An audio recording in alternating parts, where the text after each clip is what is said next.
নমস্কার, সৌমেন সরকার বলছি। এখন তো একটাই খবর বাজারে যে শিক্ষকদের চাকরি চলে গেছে, 26,000 শিক্ষকের চাকরি চলে গেছে। যদিও এই কথাটা আমি ঠিক বিশ্বাস করি না। এই যে 26,000 বলছে, এটা কি সত্যি সত্যি 26,000 শিক্ষক, না এর সঙ্গে অন্যান্য ক্যাটেগরির যে অশিক্ষক কর্মচারী আছে তারাও রয়েছেন? তো সংখ্যাটা যাই হোক, সেই সংখ্যা তথ্যের মধ্যে না গিয়েও বলতে চাই, আমি শুধুমাত্র আমার যে আলোচনাটা এটা সীমাবদ্ধ রাখছি যারা শিক্ষক তাদের মধ্যে। আচ্ছা, ধরুন পেশা একজন মানুষের চেহারাতে কীরকম ছাপ ফেলে। আপনি যদি কোনো একজন পুলিশ বা মিলিটারির যদি কাউকে দেখেন, তাহলে অতি সহজে বলতে হবেন ভদ্রলোক বোধহয় পুলিশে বা মিলিটারিতে আছে। অনেকে বলে যে দেখতে অনেকটা ডাক্তারদের মতো, আবার অনেকেই বলেন যে একদম পাক্কা বিজনেসম্যানের মতো চেহারা। শিক্ষকদের চেহারাটা কীরকম? অ্যাকচুয়ালি আমি যাদের কথা বললাম তাদের সঙ্গে শিক্ষকদের একটা বেসিক পার্থক্য আছে। শিক্ষকরাই হচ্ছেন এখন একমাত্র প্রফেশনাল স্পেসিস যাদের লাইফে সেই ধরনের প্রফেশনাল কোনো ল্যাডার নেই, সেখানে কোনো কম্পিটিশন নেই। যেটা আছে সেটা হচ্ছে প্রাইভেট টিউশনির জন্যে লড়াই, সহকর্মী বা অন্য স্কুলের নিজেদের স্ট্রিমের যে অন্যান্য শিক্ষক আছে তাদের সঙ্গে একটা লড়াই আছে। এর বাইরে বাকি যেটুকু আছে তা হচ্ছে যে এই চাকরির পোস্টিং টোস্টিং এই সমস্ত ব্যাপার। হেডমাস্টার মশাইরা যদি কখনো কোনো কাজ টাজ দেন তাহলে সেই কাজটাকে বিরক্তি সহকারে করায়, এবং এদের দোষ দিয়েও লাভ নেই। তার কারণটা এদের সামনে তো একটা বিশাল মই রাখা নেই, যেটা একজন আইএএস অফিসার বা এমনকি সর্বকনিষ্ঠ কেরানিরও আছে বিভিন্ন অফিসে। বড় যে অ্যাসিস্ট্যান্ট হেডমাস্টার অ্যান্ড হেডমাস্টার, বাস। এখন অনেকেই নানা কারণে হেডমাস্টার নিতে চান না। তো এই শিক্ষকরা এখন আলোচনার টেবিলে চলে এসেছেন, খবরের কাগজে হেডলাইনে চলে এসেছেন, কারণ তারা একটা বিশাল সংখ্যক অংশ কিন্তু চাকরি হারিয়েছেন রিসেন্ট সুপ্রিম কোর্টের জাজমেন্টটা। এবং এরপরেই যেটা দেখা গেল সেটা হচ্ছে যে দুজন ব্যক্তিকে টেরে এই শিক্ষকরা কিন্তু গাল দিচ্ছেন, এবং অবভিয়াসলি প্রচার মাধ্যমেরও তাতে সায় রয়েছে, কারণ এতে প্রচার মাধ্যমের খুঁটিগুলো যেখানে আটকা রয়েছে তাদের স্বার্থ তো দেখতে হবে। সেটা হচ্ছে যে একজন হচ্ছে অভিজিৎ গঙ্গোপাধ্যায়, যিনি আগে বিচারপতি, বর্তমানে পলিটিশিয়ান, আর আরেকজন হচ্ছে বিকাশ ভট্টাচার্য, যার নাম হচ্ছে চাকরি খেকো বিকাশ ভট্টাচার্য। তো রাজনৈতিকভাবে যারা বিকাশ ভট্টাচার্যের অপোনেন্ট, তারা বিকাশ ভট্টাচার্যকে গালাগালি দেবেন কারণে অকারণে, এর মধ্যে অস্বাভাবিকতা কিছু নেই। কিন্তু যখন দেখা যায় যে শিক্ষকরা গালাগাল দিচ্ছেন, তখন কিন্তু একটা চিন্তার ব্যাপার হয়ে দাঁড়ায়। তার কারণটা হচ্ছে কি, যে এতে তাদের স্বার্থটা কিন্তু জড়িত রয়েছে, এবং তারা এই প্রথম স্বার্থ সমন্বিত ব্যাপারে কোনো একজন রাজনৈতিক ব্যক্তিত্বের এগেনস্টে কথা বলছেন। বিকাশবাবু যে শুধু একজন রাজনৈতিক ব্যক্তিত্ব নন, তিনি তো একজন সর্বোচ্চ স্তরের একজন পেশাদার। অতএব এই গালাগালিটা পেশাদার বিকাশবাবুকে না রাজনৈতিক নেতা বিকাশবাবুকে, সেটা বলা মুশকিল। কিন্তু কেন দিচ্ছেন? ব্যাপারটা হচ্ছে যে চাকরি খেকো কথাটা মানে কি? এ তো কোনো ঘরে তো চুরি করে গিয়ে তো মানে এই চাকরি তো খেয়ে নেওয়া যায় না। প্রকাশ্য আদালতে, মিডিয়া এবং অন্যান্য আইনজীবীদের সামনে একটা প্রসেস চলে, সেই প্রসেসের ফলে একটা রায় বেরিয়েছে, এবং এই রায়টা কারো পক্ষে যাবে বা কারো বিপক্ষে যাবে। তো ব্যাপারটা হচ্ছে যে যারা জাজমেন্ট পড়েছেন তারা হয়তো বুঝবেন যে চাকরিটা কেন গেছে। তা চাকরি খেকো বিকাশ বলার এই যে উদ্দেশ্যটার মধ্যে কিন্তু এক ধরনের হতাশা প্রকাশ পাচ্ছে, যেটা কিন্তু সঠিক মানসিকতার পরিচয় নেই। এই কারণে যে শিক্ষকদেরকে তো প্রথমে এটা ভাবতে হবে যে তার চাকরিটা গেল, তার কারণটা কি। কারণটা অনুসন্ধান করতে গেলে তারপর নিজেদের দুর্বলতা কিন্তু অনেকটা বেরিয়ে আসতে পারে। কেন? এই যে ধরুন এখন শিক্ষকরা বলছেন যে হ্যাঁ, সরকার এখন আমাদের জন্য মোটামুটি চেষ্টা করছে এবং আশা করা যায় যে রিভিউ পিটিশনে আমাদের যে অবস্থা সেটা হয়তো সুরাহা একটা হলে হতেও পারে। এসএসসি বলেছে যে তারা তাদের নামের যোগ্যদের নামের তালিকা বার করে দেবে, এই সমস্ত। আমার তো এখন সন্দেহ হয় যে এই সমস্ত যে যারা নিজেদেরকে যোগ্য টিচার বলে ভাবছেন, হয়তো তাই যে তারা হয়তো কোনো টাকা পয়সা দিয়ে ধরে রেখে নিজে অংশটার কথা বলছি, কিন্তু তাই বলে যে তারা সঠিক অর্থে যোগ্য সেটা কিন্তু বলা যাচ্ছে না। এই কারণে যে তারা তাদের দুরবস্থা এরকমটা হলো কেন সেটা তারা নিজেরাই যদি না বোঝেন তাহলে কে তাদেরকে বোঝাবে? বিকাশবাবুর যুক্তি হচ্ছে যে তিনি তো মামলা করেননি, মামলা তো করেছে যারা আবেদনকারী, তিনি শুধু তাদের হয়ে আর্গুমেন্ট করেছেন। তাহলে চাকরি খেকোটা উনি হন কি করে? হতে পারে যে তিনি হয়তো যে যুক্তিগুলো দেখিয়েছেন বা যে তথ্যগুলো মেলে ধরেছেন সেই তথ্যগুলো অকাট্য, যাই হোক সেটা বিচারের ব্যাপার। এখানে চলে আসে অভিজিৎ গঙ্গোপাধ্যায়ের কথা। অভিজিৎ গঙ্গোপাধ্যায়ের দুটো রূপ, একটা হচ্ছে যে বিচারপতি হিসাবে আর আরেকটা হচ্ছে রাজনৈতিক নেতা হিসাবে।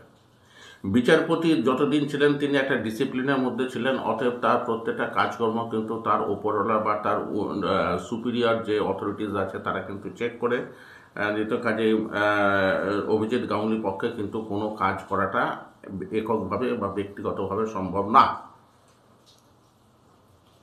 তো এই যে চাকরিটা যে গেল, অভিজিৎ গাঙ্গুলির কোন জাজমেন্টটা মানে টার্ন ডাউন হয়েছে? আর যদি টার্ন ডাউন যদি না হয়ে থাকে তাহলে তো এমন তো ব্যাপার নয় যে এই সিঙ্গেল বেঞ্চ থেকে সুপ্রিম কোর্ট পর্যন্ত সর্বত্র এক ধরনের একটা প্রভাব বিস্তার করে জাজমেন্টগুলো এসছে, এটা তো হয় না। তাহলে তার উপর রাগ কেন? আর দু নম্বর জিনিস হচ্ছে যে রাজনৈতিক নেতা অভিজিৎ গাঙ্গুলি সম্পর্কে যদিও আমি বিচার বিশ্লেষণ করতে বসিনি, কারণ সেটা তো আলটিমেটলি জনগণের মধ্যেই, জনগণের থেকেই তো আসবে, এবং এই শিক্ষকরা সেই জনগণের একটা অংশ, সেখানে তারা যা নম্বর দেবার দেবেন। কাজে কোনো ক্ল্যান্ডেস্টাইন মুভমেন্ট তো কিছু ছিল না। এইবারে বলি যে চাকরি নেওয়ার যে পরীক্ষাটা যারা দায়িত্বে ছিলেন, কোর্ট তো তাদেরকেই তো দায়ী করে তো বলেছেন যে তাদের যে কাজকর্ম তারা এতটাই মানে মানে ভুলভাল ছিল, ত্রুটিযুক্ত ছিল, যার ফলে তারা মনে করছেন যে গোটা রিক্রুটমেন্ট প্রসেসটাই ভিসিয়েটেড হয়ে গেছে। তাহলে এই প্রশাসনিক ব্যক্তিদের ওপরে তারা যে আস্থা জ্ঞাপন করছেন তার কারণটা কি? তাহলে একটু সংখ্যা ধরতে যেতে হয়। একটা ধরে নেওয়া যাক যে একটা নির্দিষ্ট সংখ্যক টিচার তারা হয়তো আনটেইন্টেড, অর্থাৎ কিনা কোনো জায়গাতে তাদেরকে বলা নেই যে তিনি এই করেছেন, এই ভুল করেছেন, এই ভুল করেছেন। তো এই আনটেইন্টেড যে সংখ্যাটা, এই তাদের সঙ্গে যারা টেইন্টেড তাদের সংখ্যার পার্থক্য কতটুকু? যে এসএসসির বিরুদ্ধে তাদের মানে প্রথম দিন থেকে কামান দাগা দরকার ছিল, সেই এসএসসির বিরুদ্ধে তো তারা গেলেনই না। ছোট্ট একটা সংখ্যা আছে যারা এসএসসির সামনে ধর্ণা দিয়েছেন, অনশন করেছেন, বা শেষ পর্যন্ত উপযুক্ত সমর্থন না মেলাতে তারা ধর্ণা থেকে উঠেও এসেছেন। যাই হোক, সেটা ওই ধরনের ওঠানামা তো থাকে। কিন্তু এই যে এসএসসির সঙ্গে আলোচনা, এই যে আলোচনার টেবিলেতে যখনই বসলেন তখনই তো বোঝা গেল যে যাদের বিরুদ্ধে তাদের সমস্ত রকমের অভিযোগ থাকার কথা ছিল তাদের সঙ্গে আলোচনা করছেন। কখন আলোচনা করছেন? সুপ্রিম কোর্টের ফাইনাল জাজমেন্ট বেরিয়ে যাওয়ার পরে।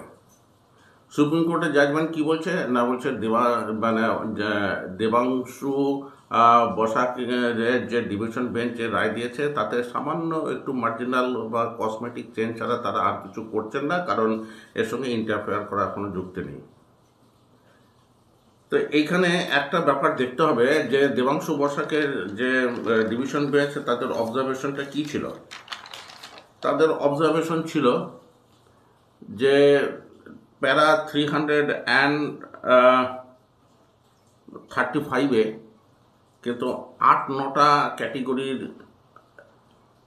প্রার্থী আছে যারা মনে করেছেন যে এই ডিভিশন বেঞ্চ যে তারা অন্যায়ভাবে চাকরিটা পেয়েছেন, অতএব তাদের চাকরিটা থাকার তো কোনো অধিকারই নেই, উল্টো টাকা ফেরত দিতে হবে যে টাকাটা আজ পর্যন্ত তারা পেয়েছেন। বাকিদের সম্পর্কে কিন্তু এই কথাটা বলেননি। তা এখন এই শিক্ষকরা সঙ্গে সময় তাহলে তো হয়েই গেল, তাহলে যাদেরকে টাকা ফেরত দিতে বলা হয়েছে তারা ছাড়া বাকি সবাই যোগ্য, এবং তাদেরকে চাকরি থেকে কেন তাদের চাকরি থেকে কেন সরানো হলো? মুশকিলটা হচ্ছে এইখানেই, যে বলছিলাম যে এই শিক্ষকদের যে কিছু কিছু খামতি আছে সেটা এখান থেকে প্রমাণিত। তার কারণটা হচ্ছে যে তাদের তো কোনো রকম কম্পিটিটিভ ওয়ার্ল্ডে তো তারা থাকেন না, ফলে এই যে জাজমেন্ট, প্রশাসন, অমুক তমুক এই সমস্ত ব্যাপারে তারা খুব একটা বেশি মাথা ঘামান না। জাস্টিস দেবাংশু বসাকের যে জাজমেন্টটা তারা যদি পড়ে দেখতেন তাহলে দেখা যাবে যে 3টে ক্যাটেগরির যারা চাকরি করতেন তাদের চাকরিটা চলে গেছে। কি না, যারা প্যানেলের বাইরে ছিলেন, যারা প্যানেল এর ভ্যালিডিটি পিরিয়ড এক্সপায়ার করার পরেও চাকরি পেয়েছেন, এবং যারা ব্ল্যাঙ্ক ওএমআর জমা দিয়েছেন। এদের বাইরেও এই ডিভিশন বেঞ্চ অন্তত আরও বেশ কয়েকটা ব্যাপার লক্ষ্য করেছে যে ব্যাপারে কোনো রকম কিছু আইডেন্টিফিকেশন হয়নি। যেমন ঘোষিত শূন্য পদের থেকে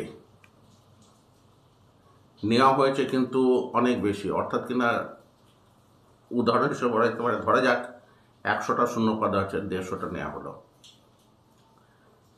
তাহলে এই যে সংখ্যাটা কোত্থেকে বেরোবে?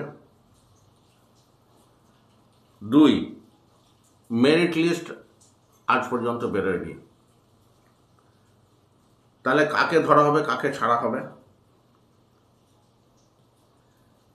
3, বারবার বলা সত্ত্বেও এসএসসি কিন্তু কোনো রকম সারা শব্দ দেয়নি যে তাদের নর্মস অনুযায়ী তারা কাকে যোগ্য এবং অযোগ্য বলে বিবেচনা করছে।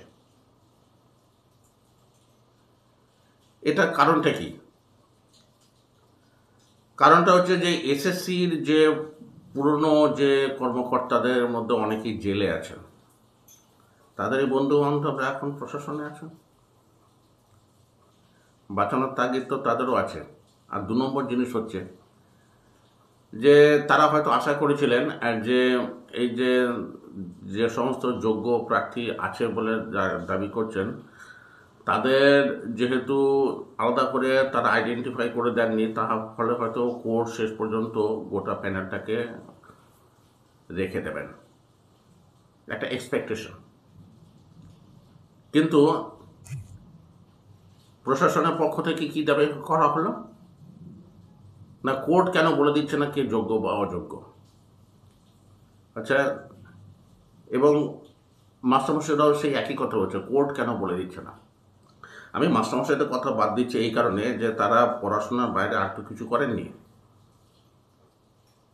কিন্তু প্রশাসনে যারা আছে তারা তো জানেন যে বিচারকের সামনে দুপক্ষ তাদের বক্তব্য পেশ করে, তাদের যে দলিল দস্তাবেজ থেকে শুরু করে যা যা আছে সমস্ত পেশ করার পরে তারা যদি মনে করেন যে অভিযোগের সারবত্তা আছে, সেই অনুযায়ী তারা যে জাজমেন্ট দেবেন। আর যদি মনে করেন যে আরও কিছু তদন্ত করার প্রয়োজন আছে, তাহলে উপযুক্ত সংস্থাকে দিয়ে তদন্ত করাবেন, এবং তারপর যেটা বেরিয়ে আসবে সেটাই হবে।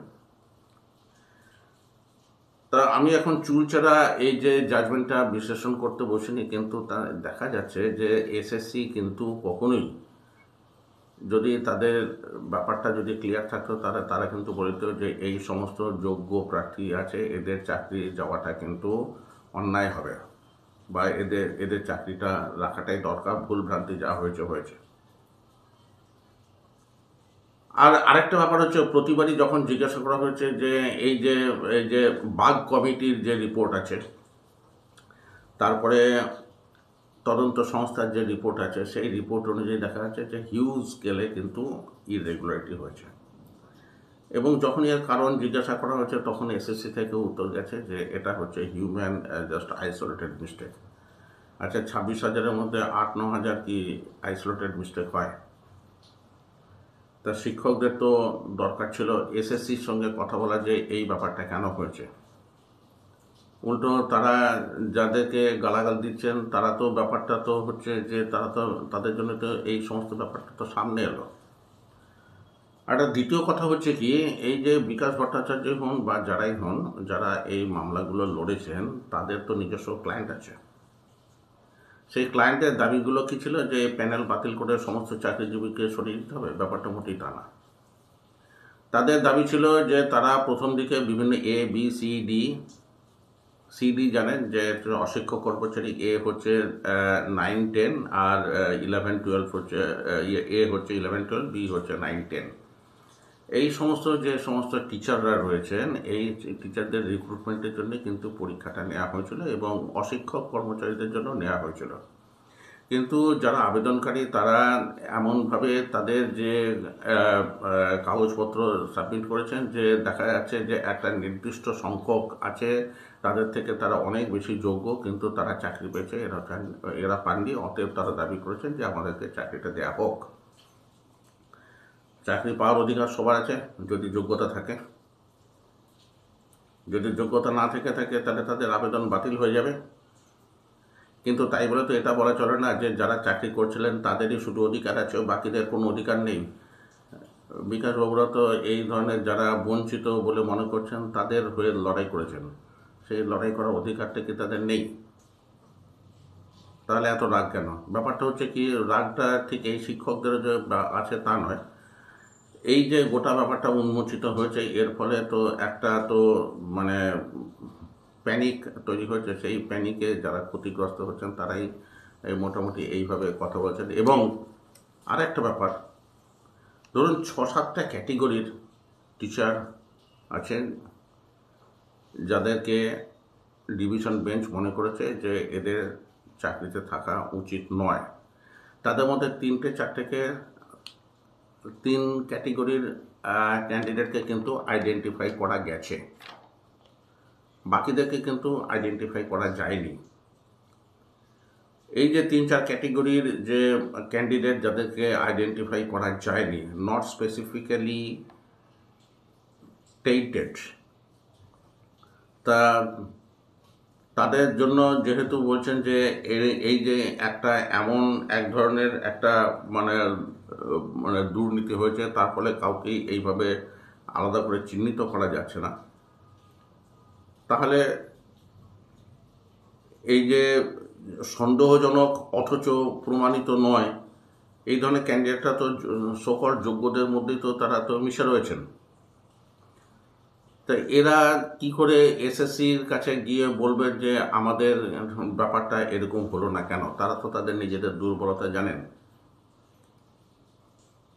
আর 2 নম্বর জিনিস হচ্ছে যে এখন এই অবস্থাতে এসএসসির পক্ষে কি কিছু করা সম্ভব?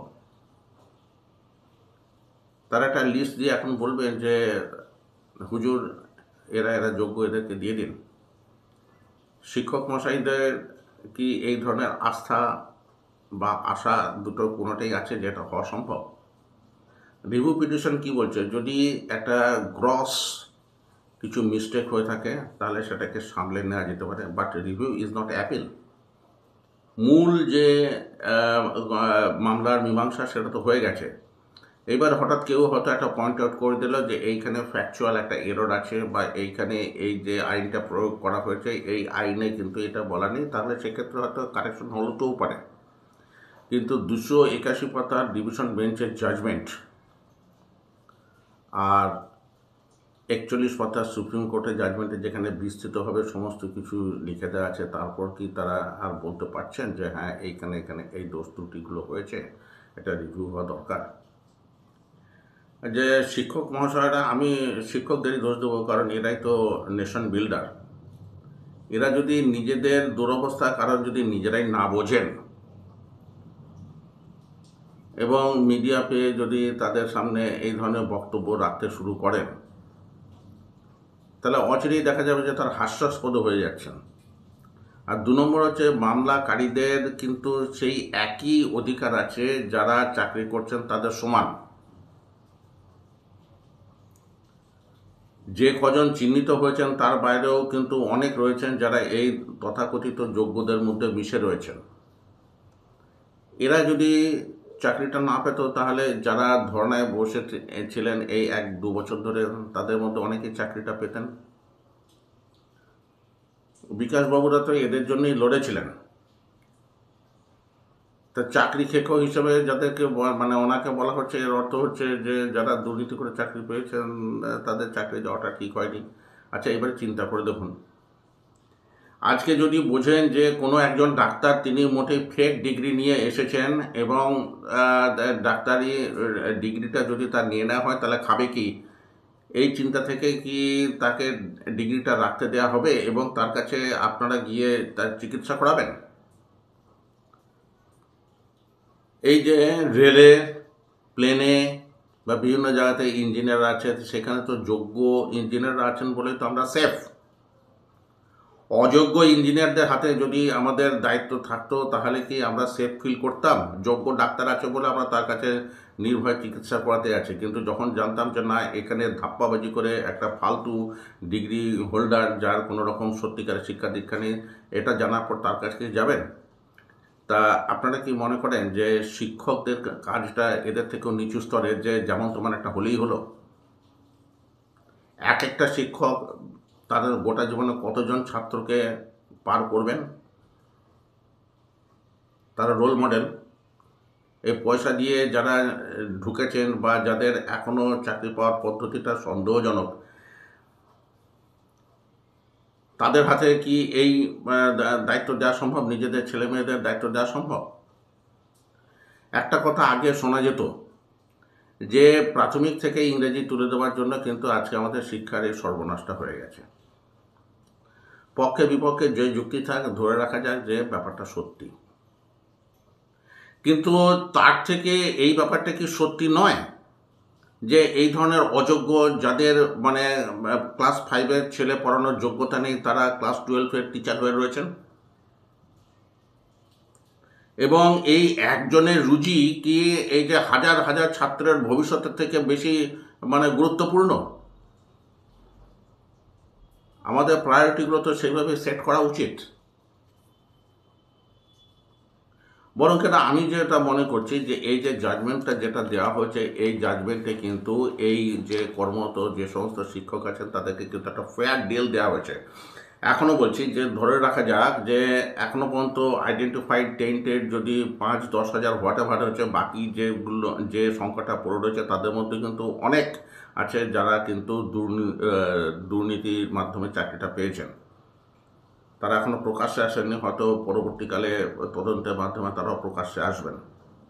এই হচ্ছে যেখানে বাতাবরণ, তা সেখানে একটা ক্লিনিং আপ তো করতেই হয়। এবং এটাও ঠিক, এক বজ্ঞা এই টিচারদের এগেনস্টে বলে গেলে হবে না, কারণ এই টিচাররাও কিন্তু অনেক ক্ষেত্রে মানে একটা সার্টেন অংশ অতি অবশ্যই যোগ্য, কিন্তু তারা হয়তো নিরীহ। তারা জানেন না যে কি পদ্ধতিতে তাদের এই চাকরিটা করা সম্ভব বা ফেরত পাওয়া সম্ভব। ক্ষমতার করিডোরে ঘুরে যে চাকরিটা ফেরত পাওয়ার সম্ভাবনা, সেটা এই বোধটা এতক্ষণে তাদের চলে আসা উচিত। এবং এই জন্যই বলি যে জাস্টিস বসাকের একটা অর্ডারের একটা অংশ আমি কোট করে তারপর আজকে প্রতিবেদনটা শেষ করছি।